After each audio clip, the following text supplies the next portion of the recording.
যৌথ উদ্যোগে যৌথ আহ্বানে আজকের যে নির্বাচনী প্রচার সভা এখানে অনুষ্ঠিত হয়েছে, সেই সভায় উপস্থিত এই এলাকার সর্বস্তরের আমার গুরুজন ব্যক্তিবর্গ, শ্রদ্ধেয়া মাতৃমণ্ডলী, বন্ধু, সহকর্মী, ছোট ছোট ভাই এবং বোনেরা, আপনাদের সকলকে আজকে এই নির্বাচনী সভায় উপস্থিত থাকার জন্য মঞ্চ থেকে আন্তরিক অভিনন্দন এবং কৃতজ্ঞতা জ্ঞাপন করছি। কথাই বলে morning is the harbinger of the day. সকাল দেখলে বোঝা যায় দিন কেমন যাবে, সভা দেখে বোঝা যায় দেববাবু এখানে জিতবে। মোদির ওইসব ডায়লগ আর মার্কেটে চলছে না। इस बार 400 पार, इस बार 400 पार मोदीर डायलग बाजारे चलছে না। এখন বাজারে চলছে इस बार मोदी की हार। সারা দেশ জুড়ে আজ মোদি বিরোধী হাওয়া প্রবল থেকে প্রবলতর হচ্ছে। আমি খুব দায়িত্ব নিয়ে বলতে পারি আপনাকে, এই দায়িত্ব আমার, এই আস্থা আমার আরো বাড়িয়ে দিচ্ছে বাংলার মুখ্যমন্ত্রী মমতা ব্যানার্জির এই কয়েকদিনের পরিবর্তিত ভাষণ। বাংলার মুখ্যমন্ত্রী মমতা ব্যানার্জি তিনি বলছেন ইন্ডিয়া জোট 315 আসন পার করে যাবে, তাই আমি আগামী দিনে ভেতরে না থাকলেও বাইরে থেকে এই জোটকে সমর্থন করব, এই কথা বলছে বাংলার মুখ্যমন্ত্রী মমতা ব্যানার্জি। তাই এ ভারতবর্ষে ইন্ডিয়া জোট সরকার গঠনের ব্যাপারে আমার আস্থা বিশ্বাস অনেক গুণ বেড়ে যাচ্ছে মমতা ব্যানার্জির এই সত্য ভাষণের দৌলতে। এই এলাকার মানুষ, আপনারা শিক্ষিত সচেতন নাগরিক, এদেশে প্রতিদিন আপনার টিভি, মিডিয়া, সমাজ মাধ্যমের সঙ্গে ওতপ্রোতভাবে জড়িত। আমি নতুন কথা কি বলবো আপনাদের কাছে? শিক্ষিত সচেতন বাংলার নাগরিক, একটা জিনিস দেখে আমরা বড় দুশ্চিন্তাগ্রস্ত হচ্ছি। এর আগে দিল্লিতে যখন প্রথম যেতাম, তখন দিল্লির কিছু নেতারা আমাকে জিজ্ঞেস করতো যে আপ क्या মুসলমান हो? हम बोलते কেন ভাই মুসলমান কেন মনে হচ্ছে? বলে না चौधरी टाटे हो सकता, मुसलमान भी हो सकता। मैंने कहा उससे कोई फर्क नहीं पड़ता। আমি বলতাম গর্ব করে, আমি যে রাজ্য থেকে এসেছি সেই রাজ্যের নাম পশ্চিমবঙ্গ, যে রাজ্যে রবীন্দ্রনাথ ঠাকুর, নজরুল ইসলামরা জন্মেছিল, যে রাজ্যে রামকৃষ্ণ ঠাকুর, বিবেকানন্দরা জন্মেছিল, বঙ্কিমচন্দ্র এই গঙ্গা তীরের পাশে বসে এই বহরমপুরে আনন্দমঠ লিখেছিল। আমি সেই বাংলা থেকে এসেছি, যে বাংলা যুগ যুগ ধরে সাম্প্রদায়িক সম্প্রীতি মৈত্রীর আহ্বান করেছিল। আমি সেই বাংলা থেকে আসার কারণে ধর্ম বুঝি না, জাত বুঝি না, বর্ণ বুঝি না, আমি মানুষ বুঝি এবং মানুষের কথা বলাটা আমার দায়িত্ব। বড় অদ্ভুত বাতাবরণ দেখতে পাচ্ছি দিল্লির 2019 সাল। আমি একটা আমার অভিজ্ঞতা আপনাদের সঙ্গে শেয়ার করছি। 2019 সাল ভারতবর্ষের পার্লামেন্টে আমার পার্টি আমাকে, আমার দলকে নেতৃত্ব দেওয়ার জন্য দায়িত্ব দিল। বাংলার একটা ছোট্ট শহরের আমি একজন এমপি হতে পারি, কিন্তু আমি সাধারণ পরিবারের সাধারণ একটা নাগরিক। হঠাৎ করে কংগ্রেস দলের মতো শতাব্দী প্রাচীন দলের দায়িত্ব পার্লামেন্টে আমার হাতে সঁপে দেওয়া হলো। আমি হতবাক কিছুটা, কিং কর্তব্য বিমুখ কিছুটা। সে অবস্থায় পার্লামেন্ট শুরু হচ্ছে। যখন পার্লামেন্ট শুরু হয় তার আগে যারা যারা জয়ী এমপি হয় তারা শপথ নেয়, আপনারা জানেন। বিধানসভাতেও শপথ হয়, পার্লামেন্টেও শপথ হয়। শপথ নেওয়ার পর হঠাৎ দেখছি বিজেপির কিছু এমপি শপথ নেওয়ার পর জয় শ্রীরাম স্লোগান দিয়ে তারা তাদের নিজের নিজের আসনে চলে যাচ্ছে। শপথ, স্লোগান, আসন। তার দেখা দেখি আর কিছু বিরোধী দলের 2-4 মুসলমান এমপি তারা স্লোগান দিচ্ছে আল্লাহু আকবার, আল্লাহু আকবার, আসনে চলে যাচ্ছে। মাঝখান দিয়ে দেখছি টিএমসির আমাদের এখানকার কিছু এমপি তারা পিছনে থাকছে না, টিএমসি একটা মহিলা এমপি এই পাশে তাকে নাম করবো না, সে তার সিট থেকে উঠে আসছে, জয় মা কালী, জয় মা কালী, জয় মা কালী, যাও তাই করতে হলে শপথ দিতে এসছে, আবার জয় মা কালী, জয় মা কালী করতে হলে। আমি বড় অবাক হলাম, একদম আমি অবাক হলাম এই কারণে যে আমরা যারা পার্লামেন্টে আসি তারা মানুষের প্রতিনিধিত্ব করতে আসে। আমরা না কেউ হিন্দুর প্রতিনিধি, না মুসলমানের প্রতিনিধি, না খ্রিস্টানের প্রতিনিধি, শিখের প্রতিনিধি। আমরা মানুষের প্রতিনিধিত্ব করার জন্য পার্লামেন্টে যাই।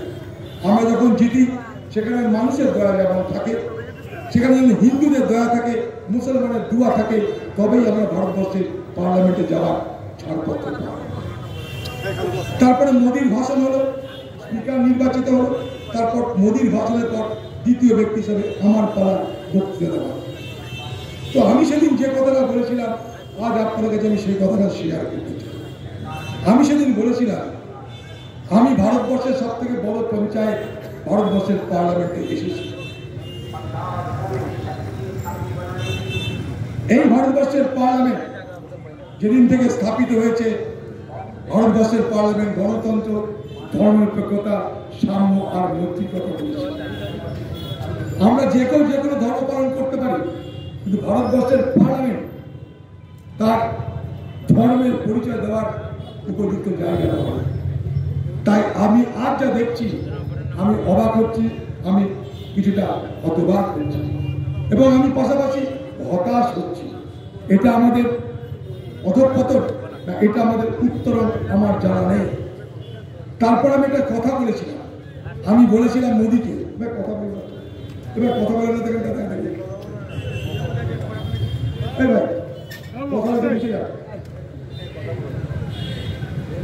সেদিন আমি ভারতবর্ষের পার্লামেন্টের কথা বলেছিলাম, যেটা আপনাদের শেয়ার করতে চাইছি। তাহলে এই जब मुल्ला को मस्जिद में राम नजर आए, जब पुजारी को मंदिर में रहमान नजर आए, दुनिया की सूरत बदल जाएगी जब इंसान को इंसान में इंसान नजर आए। বড় অদ্ভুত ব্যাপার, আজ ভারতবর্ষে আমরা মানুষের মধ্যে মানুষ খুঁজছি না। আমরা মানুষের মধ্যে কে হিন্দু, কে মুসলমান, কে শিখ, কে খ্রিস্টান তাই খুঁজে বেড়াচ্ছি। অথচ আমরা যুগ যুগ ধরে আমাদের সভ্যতা, আমাদের সংস্কৃতি, বাসুদৈব কুটুম্বকমের কথা বলেছি। আমরা কোনোদিন একথা পৃথিবীর মানুষকে বলিনি যে আমরা ধর্মের বিভাজনে, ধর্মের ভিত্তিতে মানুষকে মানুষ রূপে গণ্য করি। এই ভারতবর্ষের জানি না কোথায় কি বলেছে, তবে এই পৃথিবীর হিন্দু ধর্মের একজন বড় প্রচারক স্বামী বিবেকানন্দ 1893 সালে চিকাগো শহরে গিয়ে তিনি তার বক্তৃতায় বলেছিলেন, বিশ্ব ধর্ম সম্মেলনের সেই বক্তৃতায় বলেছিলেন, আমি গর্ববোধ করি যে আমি একজন হিন্দু। আমি গর্ববোধ করি যে আমার ধর্ম সকল ধর্মকে মান্যতার কথা বলেছে। আমি গর্ববোধ করি আমি একজন হিন্দু যে ধর্ম বিশ্বাস করে যে তার নিজের ধর্ম যেমন সত্য তেমন পৃথিবীর সব ধর্ম সত্য। তো আমরা সেই দর্শনে শিক্ষিত হয়ে, প্রভাবিত হয়ে আমরা রাজনীতি করি। আজকের ভারতবর্ষ কোন পথে চলেছে এটা বোঝার দরকার। বড় অদ্ভুতভাবে আজকে ভারতবর্ষের ইতিহাসকে বিকৃত করা হচ্ছে। মনে রাখবেন, ইতিহাস বিকৃত করার মধ্য দিয়ে আজকে ভারতবর্ষে আমাদের অতীতকে বিকৃত করা হচ্ছে। যে দেশের অতীত বিকৃত হয়ে যায় সে দেশের বর্তমান কখনো উন্নত হতে পারে না, আর বর্তমান যদি উন্নত না হয় ভবিষ্যৎ কখনো দিশা দেখাতে পারে না। আজকে আমরা সেই সংকটে পড়েছি। আরেকটা অবস্থা কি, আজকে এক অহংকারের রাজনীতি চলছে, এক দুর্বিনীত অহংকার, যা খুশি তাই করবার রাজনীতি চলছে। দিল্লিতে চলছে, কলকাতায় চলেছে, মোদীর অহংকারে চলেছে, দিদির ঔদ্ধত্যে সেই অহংকারের রাজনীতি। একজন ব্রিটিশ দার্শনিক বলেছিলেন, হুব্রিস কলস ফর নেমেসিস, অর্থাৎ যে অহংকারে যে মদমত্ত হয় তার আজ না হয় কাল পতন হয়। সে অহংকারে মদমত্ত আজকের দিল্লির মোদী, তার যেমন পতন হবে এ বাংলার অহংকার আর ঔদ্ধত্যের মদমত্ত মুখ্যমন্ত্রী মমতা ব্যানার্জি তারও তেমন পতন হবে, এটা ইতিহাসের নিয়ম। আমি আপনি কেউ ঠেকাতে পারব না। বড় অদ্ভুত চলছে দেশে। একটু আগে আমি আলোচনা হচ্ছে এখানটায়, আমি না ভারতবর্ষের যিনি আজকের অর্থমন্ত্রী নির্মলা সীতারামন, তার স্বামী পারকালা সীতারামন, সে কি বলছে জানেন? বলছে মোদী যদি ক্ষমতায় আসে এ ভারতবর্ষের সংবিধান থাকবে না, মোদী যদি ক্ষমতায় আসে এদেশের মানচিত্র থাকবে না, মোদী যদি ক্ষমতায় আসে বলা যায় না এদেশে হয়তো আর কোনোদিন ভোট হবে না। এ কথা আমি না, ভারতবর্ষের নরেন্দ্র মোদী সরকারের যিনি অর্থমন্ত্রী তার নিজের স্বামী বলছে। বিষয়টা অত্যন্ত গুরুত্বপূর্ণ বলে কথাটা আমি এই জন্য তুললাম আপনাদের কাছে। এ কথা কেন আজকে আলোচিত হচ্ছে? সংবিধানকে আমরা একা একা বানাইনি, সংবিধান রাতারাতি তৈরি হয়নি, সংবিধানকারীর ইচ্ছা অনুযায়ী তৈরি হয়নি। ভারতবর্ষের সংবিধান রচনা করার জন্য 2 বছর 11 মাস লাগাতার দিন রাত ভারতবর্ষের সব দলের, সব সম্প্রদায়, সব বর্ণের মানুষের, সব সম্প্রদায় যারা দিকপাল, সব ধর্ম বর্ণ জাতি যারা দিকপাল, সেই দিকপালেরা 2 বছর 11 মাস দিন রাত মেহনত করে পার্লামেন্টে আলোচনা করে করে করে করে সংবিধান বানিয়েছে।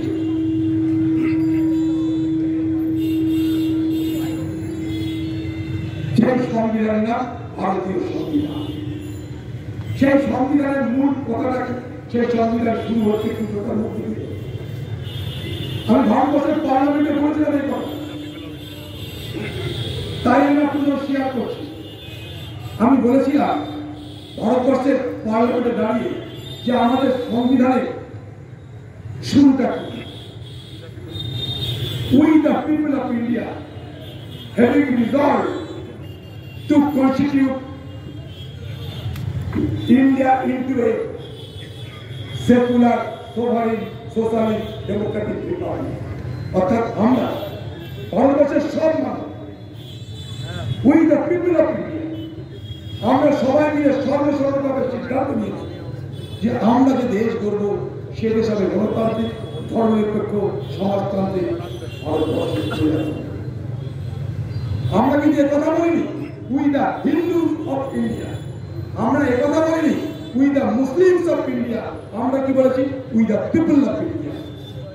এইটা হচ্ছে আমাদের কি নোট সংবিধান মূল সুর, সেইটা যদি তছনছ করে দেওয়া যায় যে ভারতবর্ষ আর ভারতবর্ষ।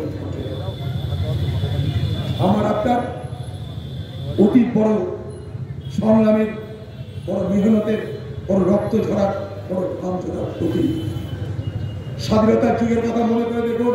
ভারতবর্ষের মানুষ যেদিন ভারতবর্ষের স্বাধীনতার সংগ্রাম হয়েছিল সেদিন কংগ্রেস বাম কোথায় ছিল, আর সেদিন বিজেপি এবং তার পূর্বসূরি আরএসএস কোথায় ছিল। সেদিন কংগ্রেস এবং বাম তারা কাঁধে কাঁধ মিলিয়ে ব্রিটিশের বিরুদ্ধে লড়াই করেছিল। পথ আলাদা হতে পারে, মত ছিল এক, লক্ষ্য ছিল এক। সেদিন ভারতবর্ষের বুকে আমরা দেখেছিলাম মহাত্মা গান্ধীর নেতৃত্বে ভারত ছাড়ো আন্দোলন। সেদিন ভারতবর্ষের বুকে আমরা দেখেছিলাম বামপন্থী ভাবাদর্শে প্রভাবিত হয়ে সেদিন ভারতবর্ষের বিপ্লবীদের সেই রক্ত ঝরার কাহিনী। সেদিন কিন্তু আজকের বিজেপি এবং তার পূর্বসূরি হিন্দু মহাসভা আরএসএস তাদের কি বক্তব্য ছিল? তাদের বক্তব্য ছিল ভারতবর্ষের হিন্দু যুবক তোমরা ব্রিটিশের বিরোধিতা করো না, ব্রিটিশের সেনাবাহিনীতে ভর্তি হও, ব্রিটিশকে তোমরা শক্তি দাও, ব্রিটিশ সেনাবাহিনীকে বলবান করো, ব্রিটিশ শক্তিকে টিকিয়ে রাখো। ব্রিটিশটা যদি না থাকে আমাদের দেশে আবার মুসলমান সাম্রাজ্য শুরু হবে, মোগল সাম্রাজ্য শুরু হবে। তাই ভারতবর্ষের হিন্দু যুবক তোমরা ব্রিটিশকে সহায়তা করো। কে বলেছিল? সেদিন আজকের বিজেপি পূর্বসূরীরা, আরএসএস, হিন্দু মহাসভার প্রবক্তারা, সাভারকাররা সেদিন এই তত্ত্ব ভারতবর্ষের মানুষের সঙ্গে রেখেছিল।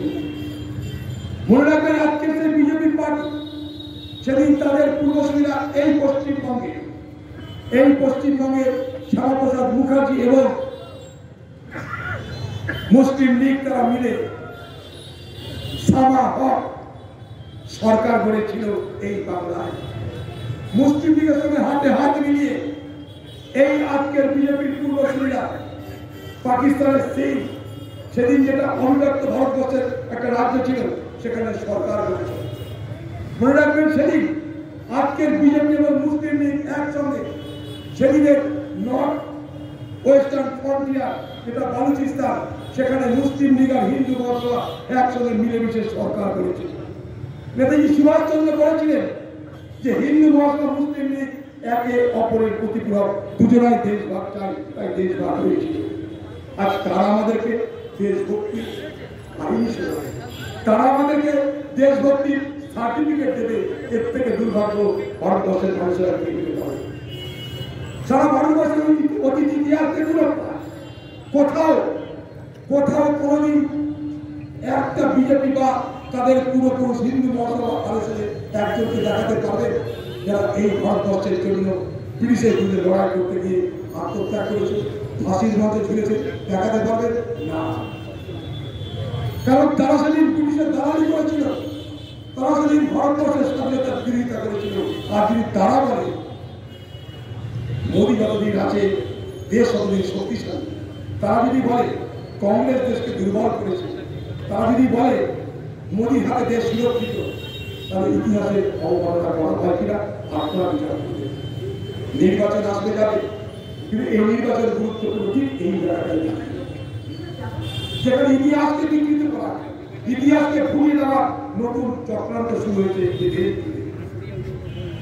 আমার কাছে খারাপ লাগতে পারে, কোন ব্যক্তিকে খারাপ লাগতে পারে, তার ব্যক্তির ধর্মকে আমি কখনো ঘৃণা করতে পারি না, পারি না। আমরা কি করে এ কথা চর্চা করি যে এই ভারতবর্ষের স্বাধীনতার ইতিহাসে প্রথম ইনকিলাব জিন্দাবাদ স্লোগানটা কে দিয়েছিল? এ ভারতবর্ষের ইতিহাসের প্রথম পূর্ণ স্বরাজ ব্রিটিশরা থেকে ছিনিয়ে নিতে হবে এ স্লোগান কে দিয়েছিল? কে তৈরি করে? তার নাম মৌলানা হযরত মোহাম্মদ। আমরা কি একথা আলোচনা করতে পারি যে ভারতবর্ষের জয় হিন্দ স্লোগানটা কে তৈরি করেছিল? নেতাজি সুভাষচন্দ্র বোসের আজাদির ভোটে স্লোগান ছিল জয় হিন্দ। সেই স্লোগান আজাদির ভোটে প্রথম শুরু করেছিলেন আমির হাসান।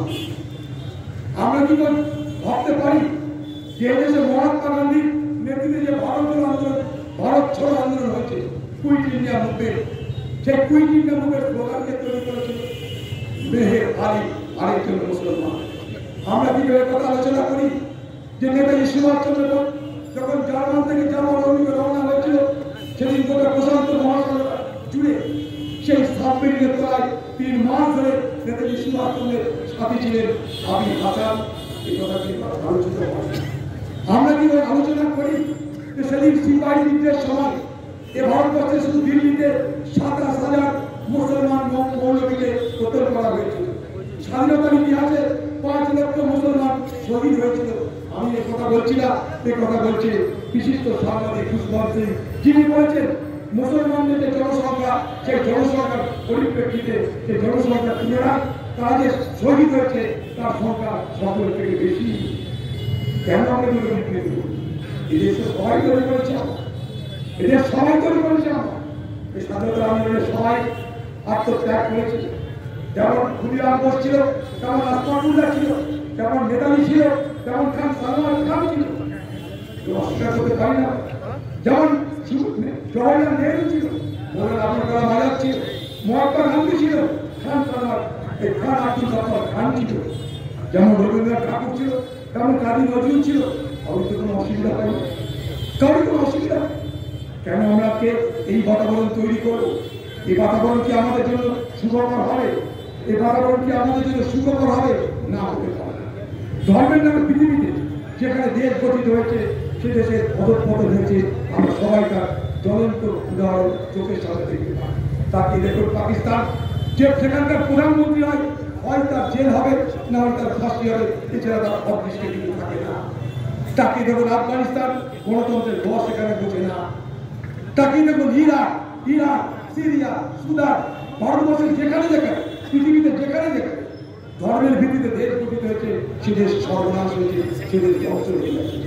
সে দেশে মানুষের স্বাধীনতা নাই, মানুষের ইচ্ছা প্রকাশের ক্ষমতা নাই, সে দেশে মহিলাদের কোনো অধিকার নাই, সে দেশ গণতন্ত্রের কখনো স্বীকার করে না। তাই সে দেশ কি আমাদের জন্য কাম্য হবে? আমরা কি নতুন করে ভারতবর্ষে ইসরায়েলের পাক গাজার চেহারা দেখতে চাই? বলুন।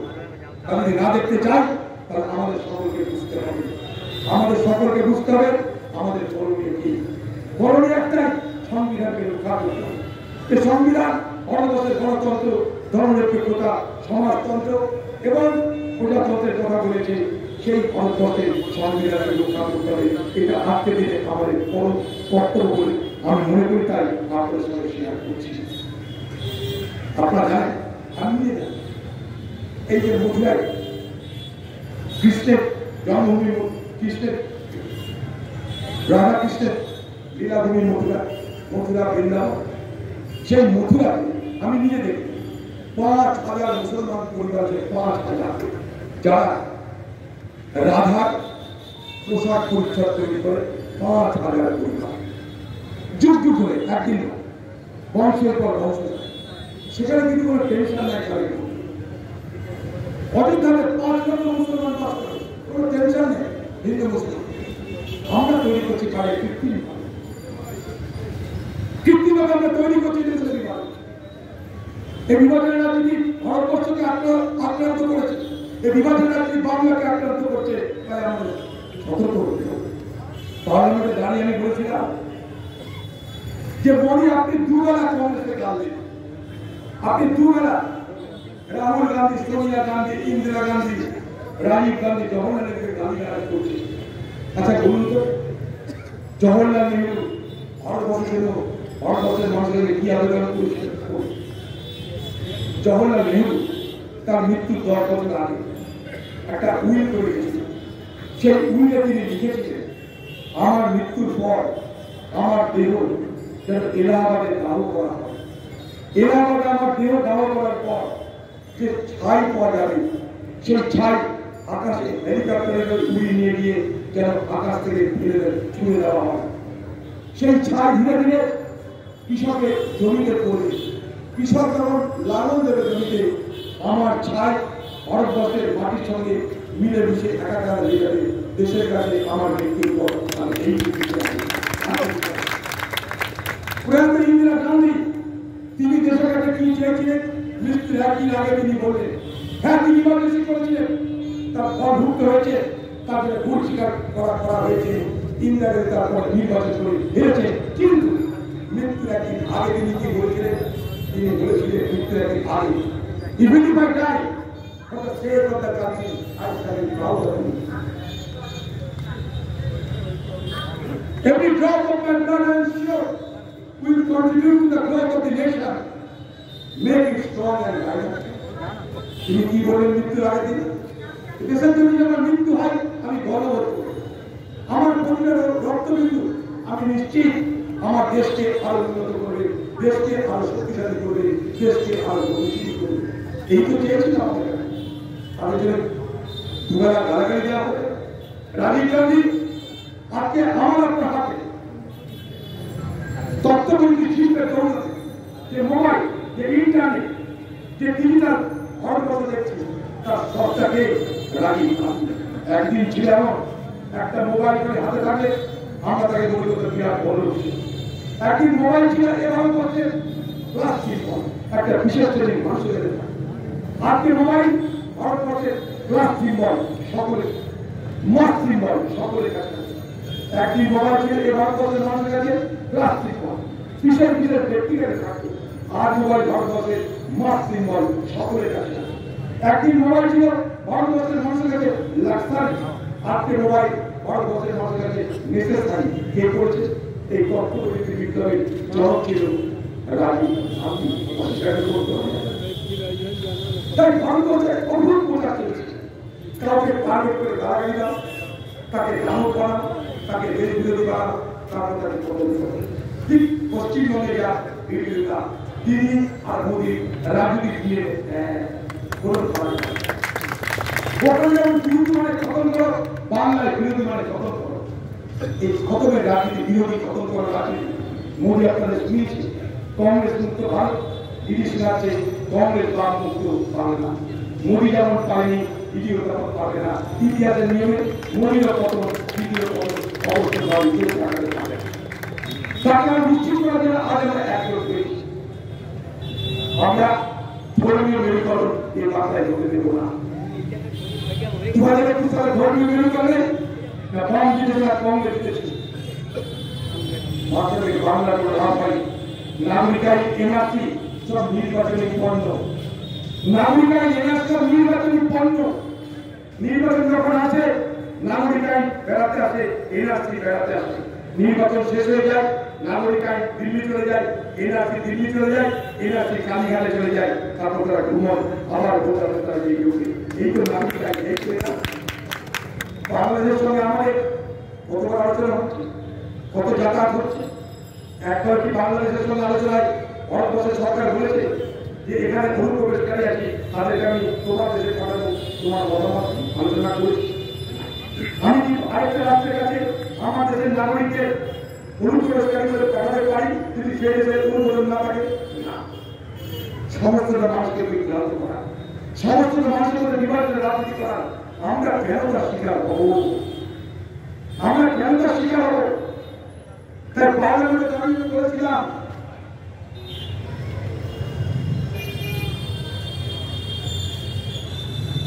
পার্লামেন্টে দাঁড়িয়ে বলেছিলাম যে मंदिर में जाना चुप कर चिड़िया मस्जिद में पानी पीती है। सुना है राजा की चुनरी सालवा बेगम ने सीखी है। पाखी मंदिर दाना के तब पिपासा में मस्जिदे जाए। सुना है राजा की चुनरी बेगम सालमा ने सीखी है। राजा चुनरी बेगम सालमा की। कभी किसी ने कहा मोहम्मद रफी साहब रघुपति राघव को गाता था। किसी ने भी कहा पंडित प्रेमचंद ईदगाह की कहानी सुनाता था। रघुपति राघव जब मोहम्मद रफी द्वारा सुनी हमरा तখন কি খারাপ লাগে? আমাদের লাগে যে তেমনি করে পণ্ডিত প্রেমচন্দ যখন ঈদের কাহিনী শোনায় সেটাও খারাপ লাগে না। আমরা কেন সব খারাপ করার চেষ্টা করছি? তার সাথে জন্য আজকে সেটা আমাদের আলোচনা হওয়া উচিত। এই দেশকে চাই মোদী দিতে পারে। এই দেশকে বেকারত্বের দেশ বানিয়েছে নরেন্দ্র মোদী। আজকে বেকারত্ব কোন জায়গায়? ভারতবর্ষের শিক্ষিত সম্প্রদায় 40% তার কোনো কাজ এসে বেকার।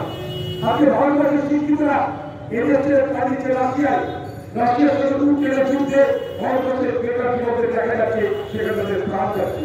ভারতবর্ষের বেকার যুবকরা ইসরায়েল গাজার যুদ্ধে অংশগ্রহণ করতে বেকারত্ব জন্য আমরা এই বেকারত্ব দূর করতে চাই। এই পশ্চিমবঙ্গ আজ পরিবেশ শ্রমিকের খাওয়া ভাগে তৈরি নেওয়া ভারতবর্ষের পরিবেশ শ্রমিক সবচেয়ে বেশি পাওয়া যায় কোথায়? পশ্চিমবঙ্গে। রুটি নাই, কারখানা নাই, শিল্প নাই, বড় রুটি নাই। এই ব্যারাকপুর শিল্পাঞ্চল যেমন কাজটা করার পরে বিধানসভা জওয়াহরলাল নেহরু এই শিল্পাঞ্চল তৈরি করতে চেয়েছিলেন। ইতিহাসটা সাক্ষী। আমি অর্থনীতি করে 2016 থেকে 2021 সাল এই ব্যারাকপুর শিল্পাঞ্চলে 21,521টা শিল্প বন্ধ হয়েছে। তার মধ্যে 735টা শিল্পের পুঁজি ছিল 1,000 কোটি টাকা। দায়িত্ব নিয়ে বলছি আমি নাই বাংলায় লক্ষ লক্ষ কোটি টাকা বিনিয়োগের গল্প হয়। ভারতবর্ষে বিজেপি যা বিনিয়োগ হয়েছে পশ্চিমবঙ্গে তার বিনিয়োগের পরিমাণ কত জানেন? মাত্র 36%। ভারতবর্ষে যখন পুঁজি বিনিয়োগ হয় তার মাত্র 36%। 1% অর্ধেক এর পশ্চিমবঙ্গের বিনিয়োগ হয় না। তাই পশ্চিমবঙ্গে শিল্প নেই, পশ্চিমবঙ্গে রুটি নেই, পশ্চিমবঙ্গের বাংলার মুখ্যমন্ত্রী দিয়েছে চুরি করে খাও, হারামের খাও, মেরে খাও, লুট করে খাও, নির্বাচন করে খাও, পুলিশ আছে, পুলিশের সঙ্গ দিয়ে চোরা খাও। পুলিশ আছে, মর্যাদা আছে, আর বিশেষ চিন্তা বাংলায় ব্যবসা করি। আমি তাকেই দেখুন আপনার চারিদিকে সন্দেহ চাই শিক্ষক তুমি সর্বোচ্চ তাকে দেখুন এই বাংলাগুলো দুর্নীতি রাজ্যে রূপান্তরিত হলো। কদিন আগে একজন বলছিল এই রাজ্যকে কেমন দেখছেন, তারা একটা রাজ্য ওই রাজ্য সারা বাংলা মিলে আজ নয় রাজ্য চলছে, এখান থেকে রাজ্যকে ভাগ করে আনতে হবে। এটা আমার আপনার দায়িত্বের মধ্যে পড়ে। অনেক কঠিন কাজ, সেই কঠিন কাজকে সম্পন্ন করতে হবে, সফল করতে হবে। বাংলা বাঁচবে না, বাংলা না বাঁচবে আমার আপনার অস্তিত্ব টিকবে না, অস্তিত্ব বিপন্ন হবে। তাই এলাকার মানুষ তাকিয়ে দেখুন এই বাংলার সর্বনাশের মধ্যে দিকে বাংলা একটা ভালো শিক্ষিত ছিল, সে পড়াশোনার জন্য বাইরে যাতে যায়। বাংলাকে আমি পয়সা বিনিয়োগ করতে বাইরে যাতে চাই কেন? এই বাংলায় শিল্প চক্রের জায়গা নেই, এই বাংলায় শিক্ষা অর্জন করার উপযুক্ত জায়গা নেই। তাই এই বাংলা থেকে মেধার পলায়ন ঘটছে, প্রতিভার পলায়ন ঘটছে, পুঁজির পলায়ন ঘটছে, ভারতের ট্যালেন্ট, ভারতের ক্যাপিটাল এসব বাংলা দেখতে পাচ্ছি আমরা। এই বাংলার ভবিষ্যৎ অন্ধকার, এই মহিলার হাতে এই বাংলার ভবিষ্যৎ অন্ধকার। আমি যে দায়িত্ব নিয়ে কথা বললাম, এই বাংলায় শুধুমাত্র মানুষকে কিছু দিয়ে, বাইরে দিয়ে, প্রধানকে দিয়ে, প্রশাসনকে দিয়ে কোন রকম বিকাশে এই বাংলায় আজকে এই সরকার, এই সরকারের নিরাপত্তা আর চরম সীমায় পৌঁছেছে। সারা বাংলাদেশের মানুষের মহামুক্তি শুরু হয়ে গেছে। যেমন জয়পুরের মনির যুদ্ধে মহামুক্তি হচ্ছে, তেমন বাংলাদেশের মনির যুদ্ধে মহামুক্তি হচ্ছে। তাই কথা বলছি, মুর্শিদাবাদে ভোট করার পর মুর্শিদাবাদের দিনে দিন তৃণমূলকে খবর দিন। মুর্শিদাবাদ শুধু নয়, এই বাংলায় এবার কংগ্রেস এক অভূতপূর্ব সাফল্য অর্জন করবে। এই বাংলায় কেন্দ্রের ভবিষ্যৎটি আমি বললাম প্রাইভেট আর আইটি ইন বেঙ্গল। তোমাদের জন্য অনেক সারপ্রাইজ, অনেক ঘটনা তোমাদের জন্য অপেক্ষা করছে। খালি 4 তারিখ আসতে যাওয়া হবে। আমার কথা সত্য প্রমাণিত হচ্ছে। তার সব থেকে বড় কারণ আজকে মোদী সঙ্গে দিয়েছিল দিদি, যে সঙ্গে দিয়ে দিদি ইন্ডিয়া করতে পালিয়ে গেছিল। নীতিশ কুমার পালালো, দিদি পালালো মোদীর ভয়ে। প্রধানমন্ত্রীকে বাঁচানোর জন্য মোদীকে ছাড়তে বাধ্য হলো দিদি। তাই নীতিশ কুমার যেমন প্রার্থী গেল, সে যেমন প্রার্থী কুমার আমাদের বাংলার মুখ্যমন্ত্রী সে প্রার্থী কুমারই হল। আপনাদের আপনার নিজের চোখে সব মিলেছে, আপনার বিচার বিবেচনা করবে। একটা কথা ঠিক, প্রশ্ন করতে পারে কংগ্রেস দলকে বিরোধী করে অনেক বিরোধী আছে, 100 ভাগে 1 পরিবার ছিল। কিন্তু আজ আমরা মনে করছি দেশ আগে পার্টি পরে, ব্যক্তিরা ভালো করে। তাই দেশকে বাঁচাতে আমাদের ক্যাম্প হয়েছে। বাম কংগ্রেস রাজনৈতিক বিরোধ আছে, ভারতবর্ষের বিরোধ আছে, কিন্তু একটা প্রশ্ন নেয়, তাহলে ভারতবর্ষের গণতন্ত্র, ভারতবর্ষের ধর্মযোগ্যতা, ভারতবর্ষের প্রত্যেকটা মানুষের সাম্যগ্রস্ত সকলে দাঁড়িয়ে আমরা এক। আজ আর কোনো কথা নেই, দেশ বাঁচানো আজ আমাদের পবিত্র কর্তব্য। তাই আমরা সবাই এক হয়ে আজ নির্বাচনে অংশগ্রহণ করতে সর্বত্র মানুষের ফল নামছে। মানুষ আর এই ভোটের পক্ষে কথা বলছে। এই বাংলায় বিজেপি তৃণমূল চেয়েছিল ভোটের বিভাগের বাংলার ত্রিমুখী লড়াই চেয়েছিল, বাইনারি ইলেকশন চেয়েছিল, ত্রিমুখী লড়াই চেয়েছিল। আমরা মাঠে ঢুকে এই লড়াইকে ত্রিমুখী করে দিয়েছি। এই ত্রিমুখী লড়াই সীমিত হওয়ার প্রথম আসল। এই 2024-এর লোকসভা ভোট মিলিয়ে নেবেন আমার কথা। এই বাংলায় তিনি 2026 সালে তিনি পতনের স্পষ্ট ইঙ্গিত দেবে। 2026 সালে এই বাংলায় তৃণমূল থাকবে না, তৃণমূল থাকবে না, তৃণমূল থাকবে না। তাই একটা কথা বলেছেন না, संघर्ष के तकलीफ मजा प्यार किए में बड़ा बड़ा तूफान थाम जाएगी जब आग लगी हो सीने में। आपको সবাই অক্টোবরে হিম্মত নিয়ে আপনার ছাপিয়ে পড়ে এই নির্বাচনে আমাদের জিততে হবে। এই নির্বাচনে জিতে বাংলাকে বাঁচাবো, নির্বাচনে জিতে দেশকে বাঁচাবো। তাই এই শপথ নিয়ে বাড়ি যাবো। জয় হিন্দ, বন্দে মাতরম।